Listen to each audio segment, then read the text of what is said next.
Welcome to the latest edition of Russia Unmasked from the Center for Russian Studies in Kyiv, in which we challenge the propaganda published by the Kremlin against Ukraine and share with you Ukrainian perspectives. My name is Tony Meehan. I'm based in London. As you know, Russia's war of aggression has been going on now for more than 1,300 days, with an estimated 1.2 million Russian military.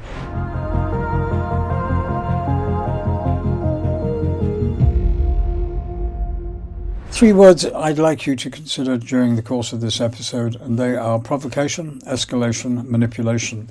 All cornerstones of classic Putin propaganda playbook. That's Vladimir Putin, President of Russia. As we've said many times before, he is the master 3-4-dimensional political player, which is why it is difficult to immediately read his objectives. His current game is to claim he, and therefore Russia, seeks peace. They are innocent, but his actions seek another war, or so we believe. However, it's easier to follow his propaganda playbook and also evaluate his actions. Manipulation: say one thing, do another, change the agenda. Escalation: play the victim, claim false innocence. Provocation: accuse your needed enemy of provoking the war you wish to pursue. Then strike. In recent weeks, we have seen all of the above moves, not fully understanding their meaning, mistrusting each one, waiting for the next movement, knowing that it will not be the last. First of all, the US was deluded into presenting the Kremlin's so-called peace plan as its own, calling for Ukraine's surrender and capitulation, Russia knowing all the time it would never be accepted, and at the same time claiming a commitment to seek peace and tranquility. The objective: simply to delay, confuse, and continue the war. There are two recent Putin statements we cannot ignore. Quote, "The war won't stop until the last Ukrainian dies." Second, "I don't want a war with Europe." His latest focus is Europe, so we need to be aware and ready for the unexpected. In other words, we are not planning to go to war with Europe, says he. But if Europe wants war and to start a war, then we're ready to fight now, says he. Clarity check.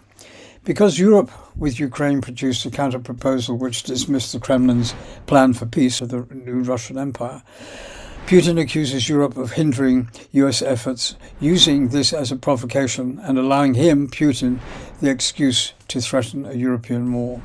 This is followed days later at the Organization for Security and Cooperation in Europe, the OSCE, at a meeting in Vienna of the foreign ministers, and the playbook becomes heavier. Heavy testosterone, a direct accusation and threat to war. Accuse your enemy of the action you're about to commit. At that meeting, the Foreign Minister of Russia, or the Deputy Foreign Minister of Russia, Alexander Grishko, accused the Western states of deliberately preparing for an armed confrontation with the Russian Federation.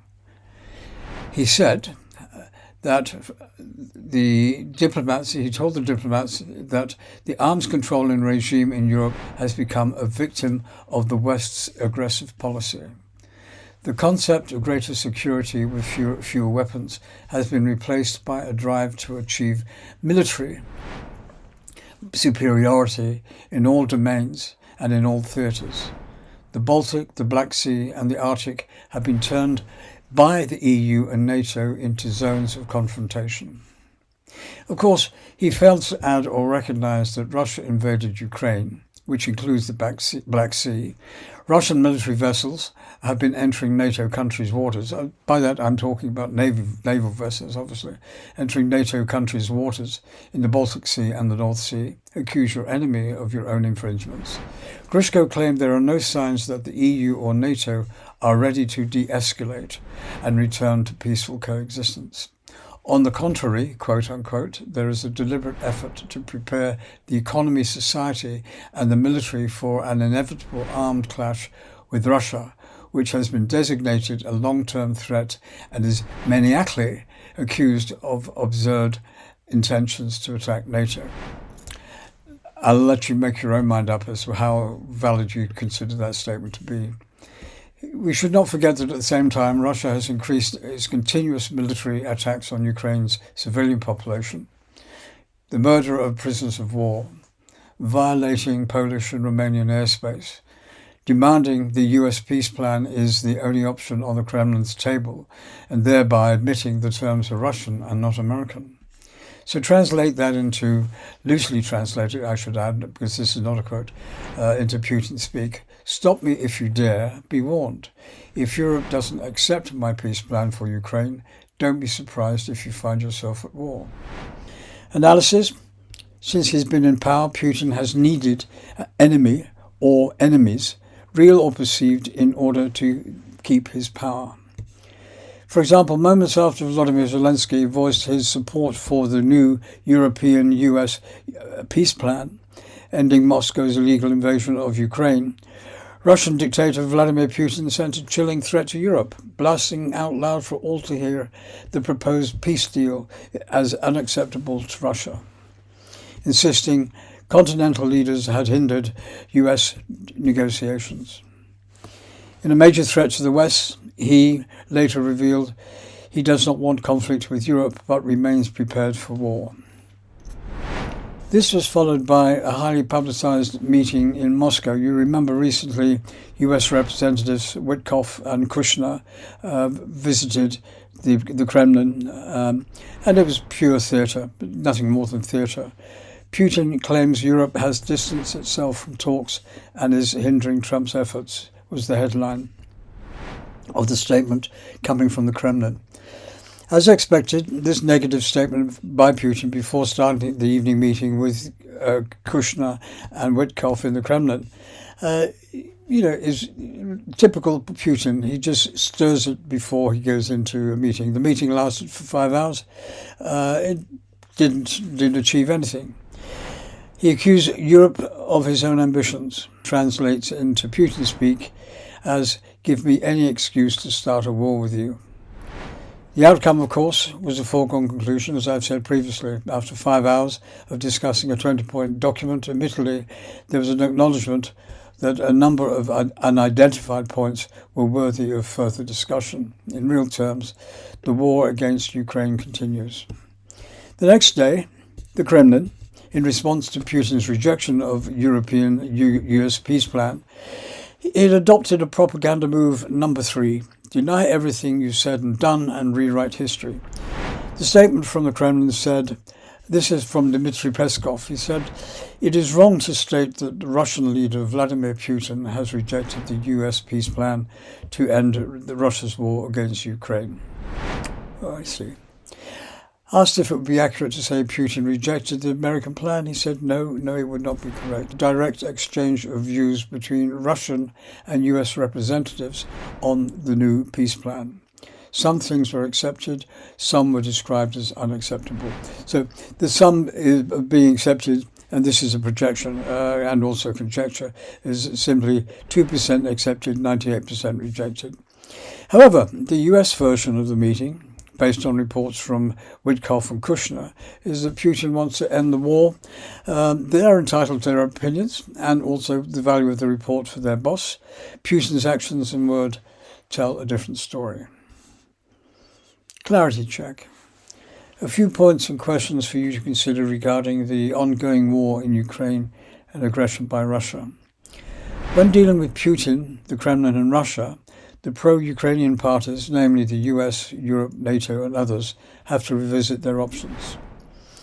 What is the price of peace as opposed to the price of war? Do you appease the Russian war criminal dictator or call his bluff? Because you never know, by calling his bluff could be the move that he wants you to make. Another war factor you can't ignore is in fact the economic impact of a European war with Russia. And it is estimated, for example, that the cost of the Ukrainian war on Russia so far is in excess of $111 billion US dollars. Some think it's closer to $140 billion. A war against Europe and therefore NATO would be considerably higher. The Russian economy is on its knees, so how long can it afford such a war? Russia's ally, China, would also have a problem. Two of its largest markets are the United States and Europe. Is China prepared to forfeit its multi-billion US export revenues to fund a war against US and Europe, which it doesn't necessarily benefit him or believe in?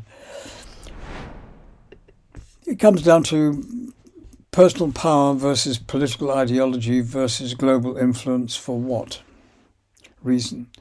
An ego trip for Vladimir Putin, I don't think. Changing the subject, moving on. You're aware of previous reports where we've told you about military success claims made by Russia. There's a recent story about flag-waving Russians in Kupyansk in Kharkiv Oblast or Kharkiv region, declaring defeat and control when in reality the area remained and continues to remain in the control of the Ukrainian defense forces. Putin allegedly visited one of the Russian command posts at the beginning of December and announced to create a security zone along the border with Ukraine. The interesting thing about this is that it's a change from taking over and subjecting the whole of Ukraine to Russian domination to now creating a border zone. Now, this could just be a short-term move so that he can take further action later. Andrei Kovalenko, head of the Center for Countering Disinformation at Ukraine's National Security and Defense Council, said Putin also spoke about the task of creating the security zone. There were also claims of successful continuation of the offensive in the oblast in the region. He also rejected claims that Russians had captured Vovchansk. So therefore, again, Russian claims, Ukrainian rejection, Ukrainian denial. In the coming weeks, it is believed that the Russians will make many attempts to increase the pressure along the line of contact and will accompany this with loud statements. All of this is done solely for the Western audience and to raise the stakes in diplomacy.